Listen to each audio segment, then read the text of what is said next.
So my name is Bill Hind. I'm with Local 2722, Oxfam Canada. Oxfam has a booth at the QP National Convention. We're working with Global Justice to educate people about the impact that climate change is having on poor countries first, but more importantly on women in poor countries. Who is hurt first and worst by climate change?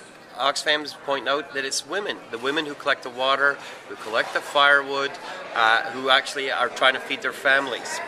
When you look at who actually creates greenhouse gases, if you look at the issue of countries like Bangladesh, what you find is Bangladesh is responsible for 0.3 tons per person. Uganda, 0.1 tons, and Mali is 0.01 tons per person. But when you look at the more industrialized countries, what you find is Europe overall is responsible for 9 tons. This is Britain, France, Germany, Italy. Well, Japan is responsible for 10 tons per person. Russia is 11 tons. So the question I like to ask people, and this is the purpose behind the big Canadian foot, is how much do you think Canada is emitting per person?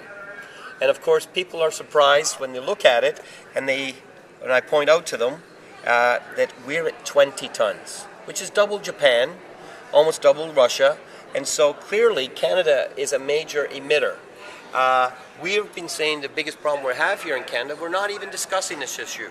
So right now we're less than 50 days away to Copenhagen, where the world leaders are coming together to create a new climate deal.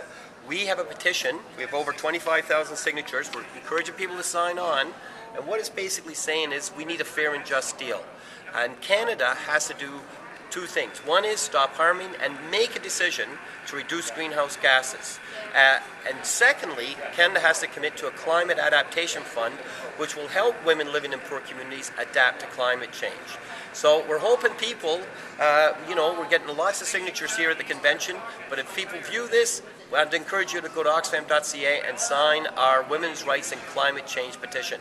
Thank you.